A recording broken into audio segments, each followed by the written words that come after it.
Hello everyone, I'm back with more Pikmin 3. Last time, we went to the tropical wilds. We went to the Twilight River, sorry. We got our winged Pikmin, which we have 19 of. We got one more fruit, which gave us, I believe, 2 days worth. And we unblocked the river that will lead us to the next area. In this episode, we'll explore that new area, as well as taking a look at the old area. We'll build up our winged Pikmin forces. And we might get started on getting towards the boss. I don't think we're going to reach the boss today. We might build the path leading to it, but it's probably going to take us 2 or 3 more days to actually fight him. So, as we start this day, the first thing I want to do is call out about 25 of each. Now, of course, we don't quite have enough winged Pikmin for that. We only have 19 of them. But we're going to fix that. Alf is going to disband the squad and take all of the winged Pikmin,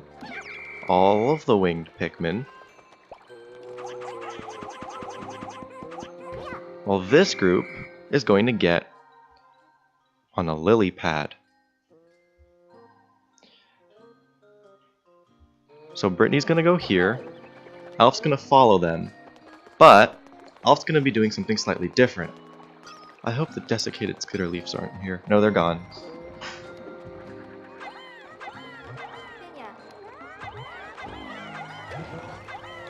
So what the winged Pikmin are going to do is they are going to basically be going around here collecting more people to add to their army. I need to be careful. Some of these might have enemies that we'll need to fight, but I think most of them should be fine.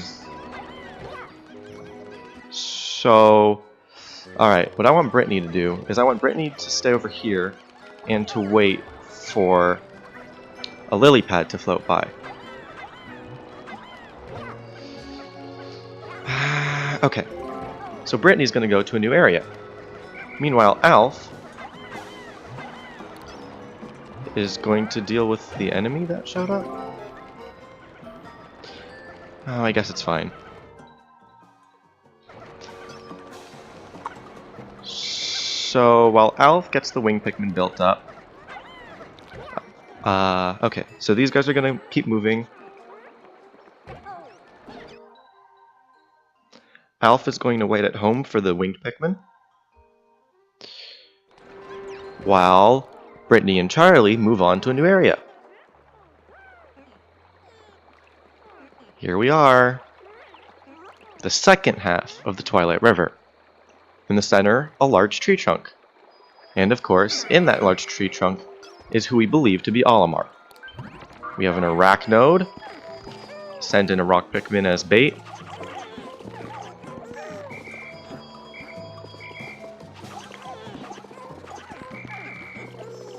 Wait for it to come back down. And kill it. Now, what that Arachnode would have done is, if you were sort of looking in the background while I was sending winged Pikmin, you'll notice that they fly over things, and that's one of their advantages. They fly over and around obstacles instead of through them, which is, of course, especially super ultra mega handy when you want things to go back to your Onion quickly. However, because they always take the shortest path, they are not always very smart about it. They will fly through spider webs that are in their way, and if they fly through spider webs, they are caught and eaten.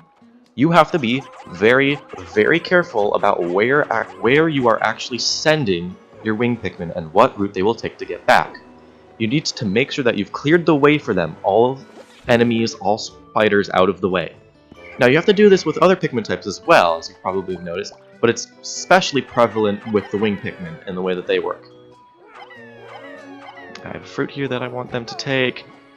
I have raised the army of winged Pikmin that I think I need. There's just a few other things that I want to do with them before we go. There's this, which I hope isn't enemies. You guys should be moving this way.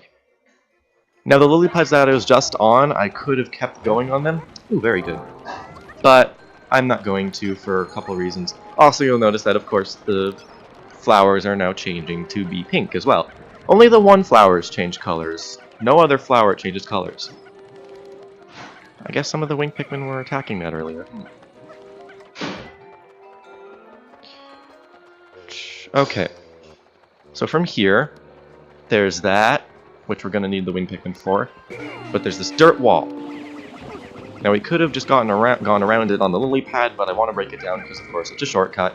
Make things easier for us in the future. So on, so on. Now, something that you can't see, but I can. On my map, across here is a fruit. I'm going to have Charlie meet up with Alf real quick. Hopefully, I can throw Charlie over with some winged Pikmin.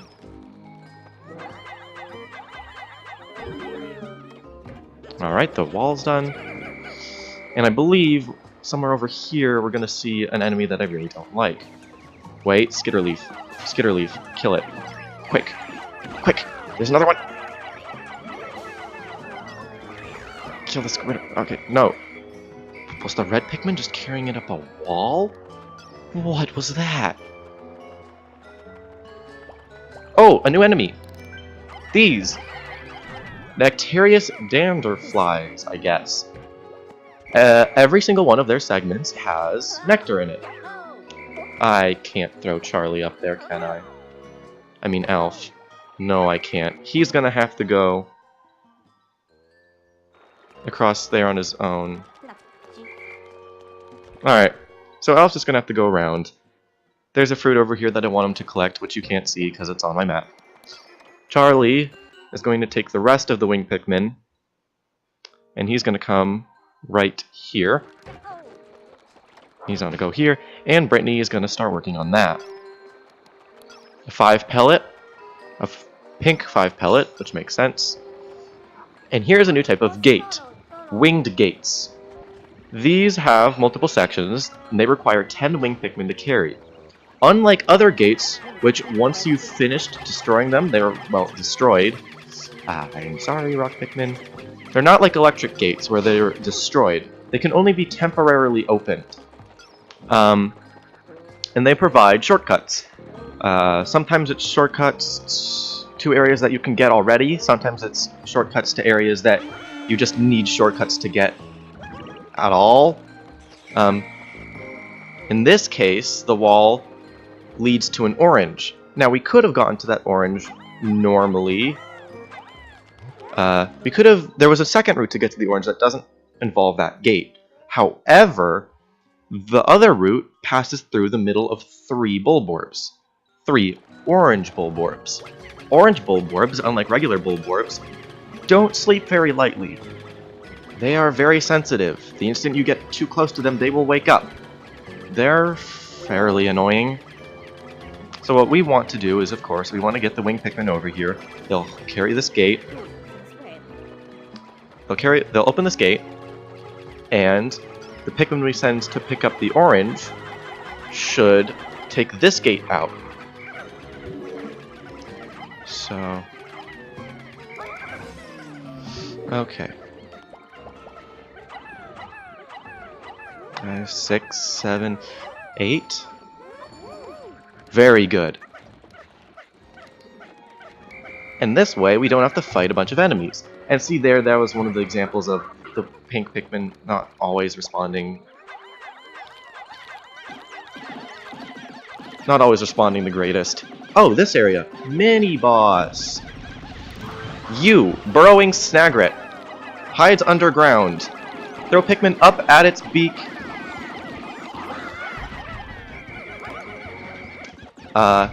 He will reach down to peck at your Pikmin.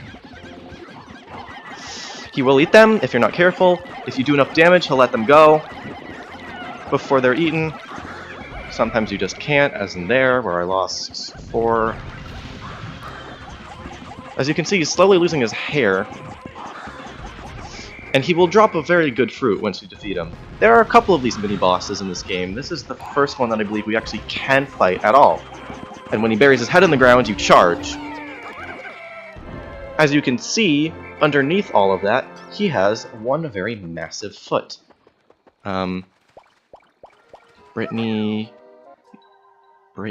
will take... No, Brittany will not take red Pikmin. Brittany will take yellow Pikmin, because if I remember this correctly, there's a suit upgrade around here. Alright, so Charlie's gonna push this down. Alright, and as you can see, Pikmin... it captures the state of whatever your Pikmin are in when it does this cutscene, so the red Pikmin in midair is still in midair, which is kind of funny.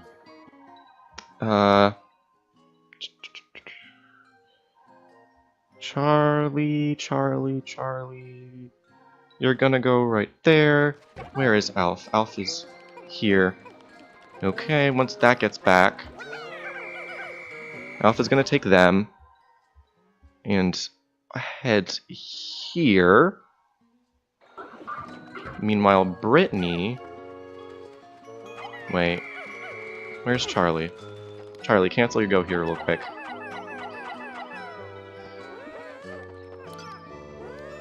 Charlie is going to send Pikmin to bring that home.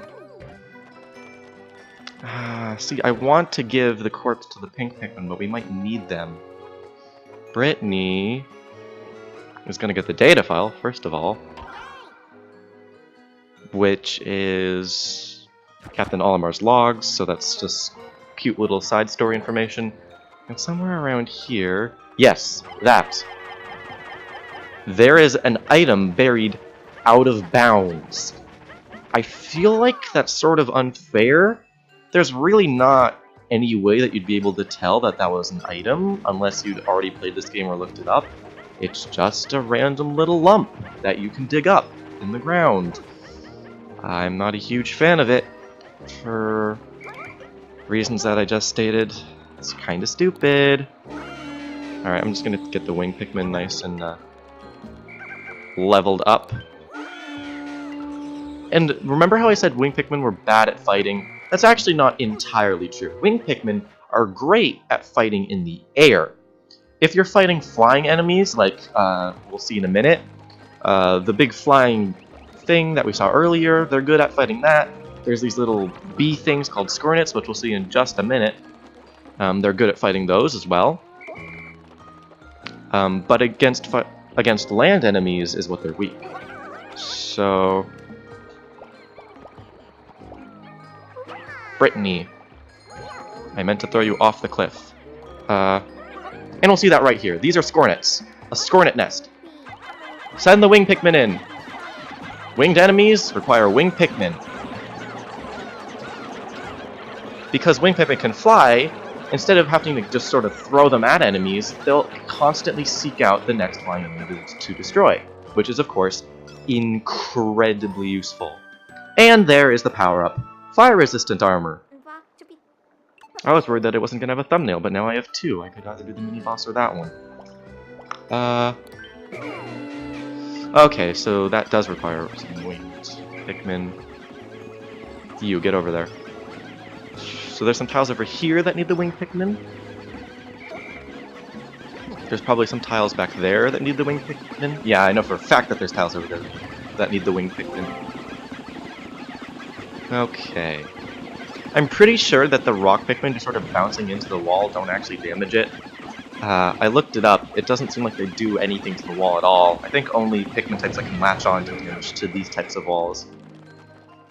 At least I'm pretty sure. So these clipboards can be opened with wing Pikmin. They have to be held up, and inside they can have either enemies or useful things. In this case, a very useful thing. The tiles that we need. And when it comes to tiles, first things first, before I have any Pikmin start carrying that, you are going to become rather annoying. Send a rock Pikmin. Send another rock Pikmin.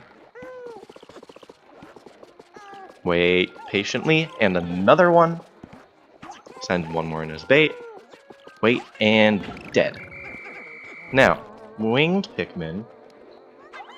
Oh, we have the perfect amount. All of my winged Pikmin will be sent to carry this. And of course, because they're winged, they'll take the shortest path. Other Pikmin types would have to walk around the whole loop to get there. These guys just fly straight across. I think I'm going to have... There's a fruit back there that requires bomb rocks, but I don't think I have any. There's 10 yellow Pikmin. They're the ones carrying the item back. There's 15 winged Pikmin, but those are the ones working with our tiles.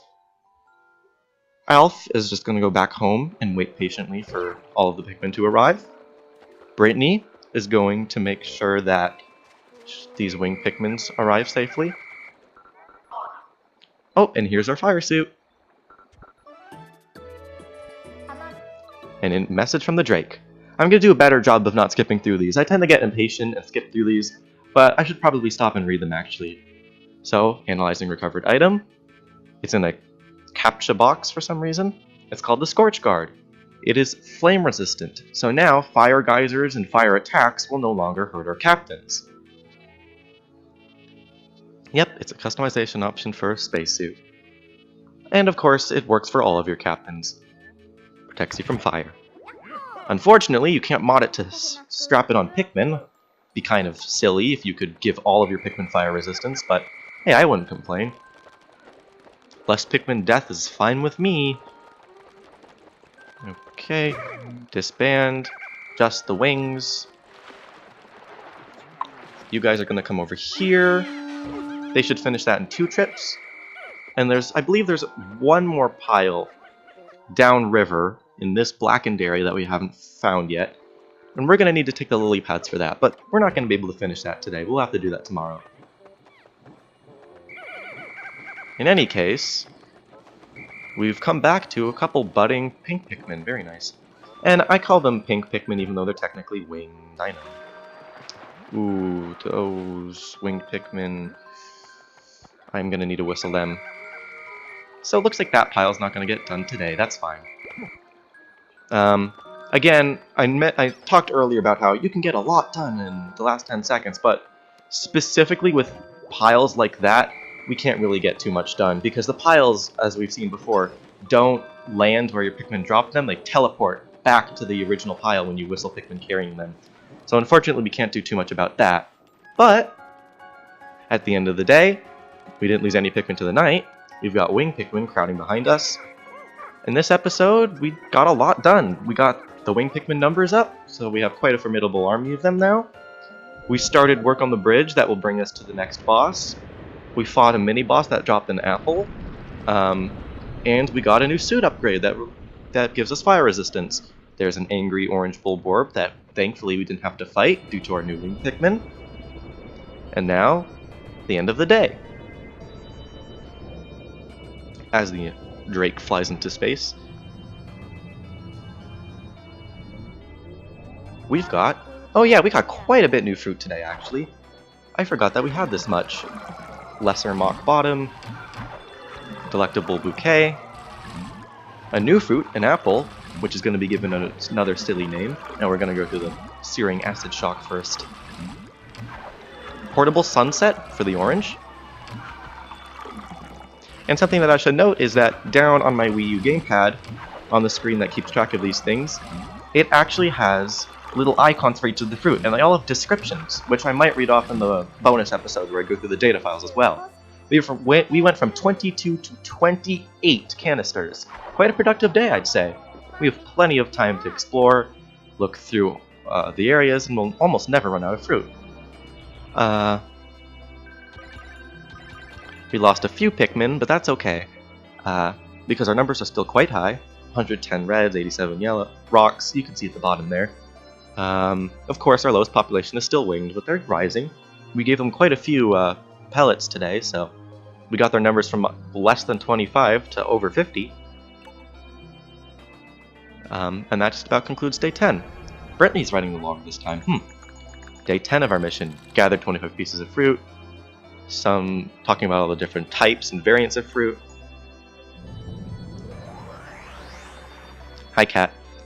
We have a cat. His name is Jinx. He's come to join us. He's rubbing his cheek on the side of the table. I love him. He's adorable. Say hi, Jinxie. I don't know if you heard his little meow in the background, but he's come up right behind me. Anyway, that just about does it for this episode. Thank you all for watching. I hope to see you again